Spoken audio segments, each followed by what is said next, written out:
अस्सलामुअलैकुम।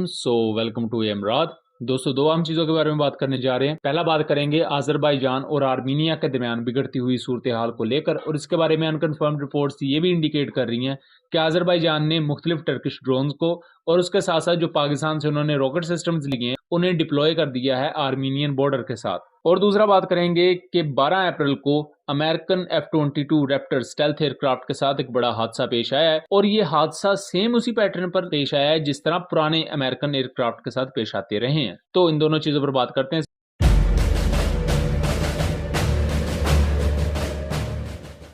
तो 6 अप्रैल से लेकर अभी तक आर्मीनिया और आज़रबाईजान के बॉर्डर पर काफी ज्यादा टेंस सिचुएशन है। 6 अप्रैल को आज़रबाईजान और आर्मीनियन बॉर्डर पर काफी ज्यादा शेलिंग का और फायरिंग का तबादला हुआ, जिसका इल्जाम दोनों एक दूसरे पर लगाते हैं। आज़रबाईजान कहता है कि ये अटैक सबसे पहले आर्मीनिया ने शुरू किया, जबकि आर्मीनिया ये क्लेम करता है कि ये अटैक आज़रबाईजान ने शुरू किया। अब दोनों कंट्रीज की जो मिनिस्ट्री ऑफ डिफेंस है वो उनकी ये एक पर्टिकुलर क्लेम है। इससे पहले आर्मीनिया ने यह भी क्लेम किया था कि आज़रबाईजान बहुत बड़ी तादाद में असला, अपनी ट्रूप्स को और कुछ बड़े वेपन्स को हमारे बॉर्डर के नजदीक लेकर आ रहा है। उसके बाद यह भी नोटिस किया गया कि सेम यही काम आर्मीनिया ने भी किया।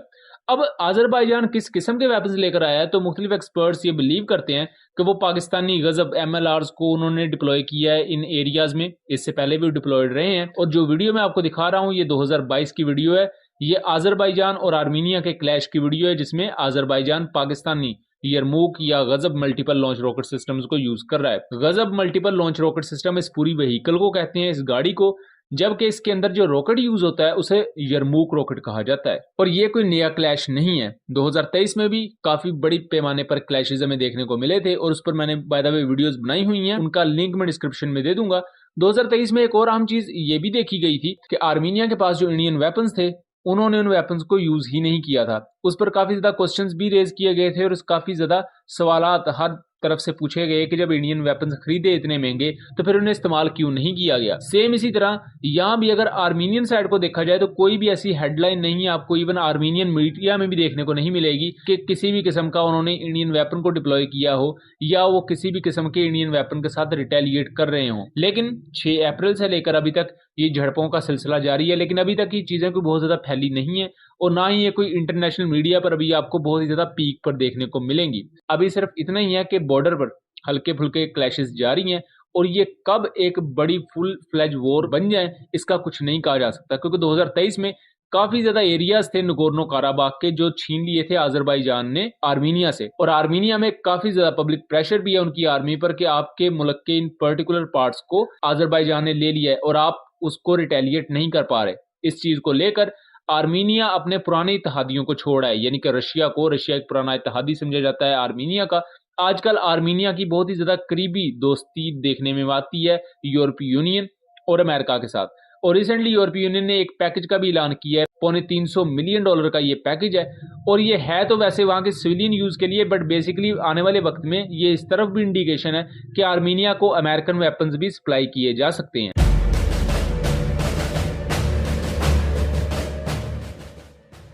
तो रिसेंटली एक खबर आई थी कि अमेरिका ने अपने F-22 रैप्टर स्टेल्थ एयरक्राफ्ट को डिप्लॉय किया है जापान में। अमेरिका जापान में अपने फाइटर जेट्स को भेजता रहता है। अमेरिका ने इससे पहले F-15 भेजे हुए थे, फिर F-15 को बुलाकर 2022 में F-22 रैप्टर्स को भेजा गया था। उसके बाद F-22 रैप्टर वापस बुला लिए गए और F-15 जहाजों को वापस भेज दिया गया। अब ये जो ज्यादातर डिप्लॉयमेंट होती है जापान में अमेरिका की, ये होती है ओकिनावा एयरबेस पर। इसे किडाना एयरबेस भी बेसिकली कहा जाता है। ओकिनावा वो शहर है, वो एरिया है जहां ये एयरबेस मौजूद है। तो किडाना एयरबेस कहने को तो जापान की एयरबेस है, लेकिन इस पर ज्यादातर जो वेपन्स होते हैं, ज्यादातर जो सिस्टम ऑन बोर्ड होते हैं वो अमेरिका के ही होते हैं। और ओकिनावा एयरबेस पर इससे पहले भी अगर हम देखें तो अमेरिका की बहुत लंबे अरसे से डिप्लॉयमेंट रही है। तो यहाँ अमेरिका और जापान का जो एक बहुत बड़ा दुश्मन है यानी कि चाइना, उसकी नेवी भी बहुत ज्यादा सेंसिटिव होती है ओकिनावा के एरिया को लेकर, क्योंकि यहाँ अमेरिका एक बड़ी सुपर पावर है और उसकी डिप्लॉयमेंट्स होती हैं। अब जो रिसेंट डिप्लॉयमेंट हुई 2024 में अप्रैल के महीने में, वो हुई F-22 रैप्टर की। लेकिन अभी इस डिप्लॉयमेंट को हुए एक हफ्ता ही गुजरा था या कुछ दिन गुजरे थे कि F-22 रैप्टर के साथ एक बड़ा हादसा पेश आया। उसकी तस्वीर आप यहाँ देख सकते हैं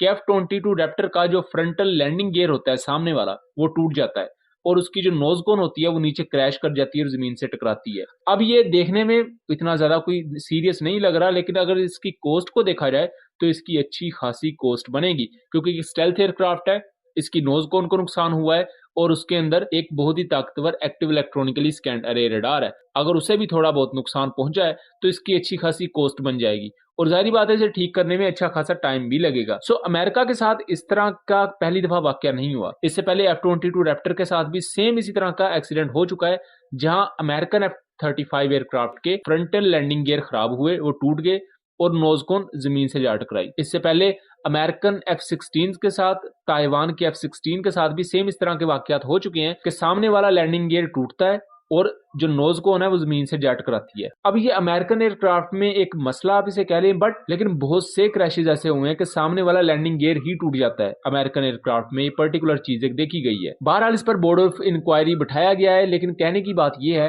कि एक तो हमें यहाँ ये चीज देखने को मिलती है कि इसमें पैटर्न काफी ज्यादा डिफरेंट है और पुराने जैसे एयरक्राफ्ट क्रैश हो रहे थे वैसा ही पैटर्न है। और दूसरा, किडाना एयरबेस पर इस तरह कुछ ही दिनों के अंदर ये इतना बड़ा वाकया हो जाना, ये अमेरिकन एयरफोर्स के लिए कोई अच्छी चीज नहीं है, और खास तौर पर उस वक्त पर जब चाइना के साथ टेंशंस भी काफी ज्यादा अपनी पीक पर चल रही हैं। और दूसरा, जियोपॉलिटिकल कुछ हालात भी ऐसे हैं, इसकी वजह से मोरल डाउन हो सकता है ओवरऑल, क्योंकि आपका इतना जो बेहतर एक एयरक्राफ्ट है उसके साथ अचानक इस तरह का वाकया हो जाना, तो वो चीज थोड़ी सी बेहतर नहीं समझी जाती एयरफोर्स में। बहरहाल ये था एनालिसिस, उम्मीद करता हूँ चीजें क्लियर रही होंगी। वीडियो पसंद आई हो तो इसे ज्यादा से ज्यादा शेयर कीजिएगा एंड चैनल को सब्सक्राइब कीजिएगा। मिलेंगे अगली वीडियो में, तब तक के लिए अल्लाह हाफिज।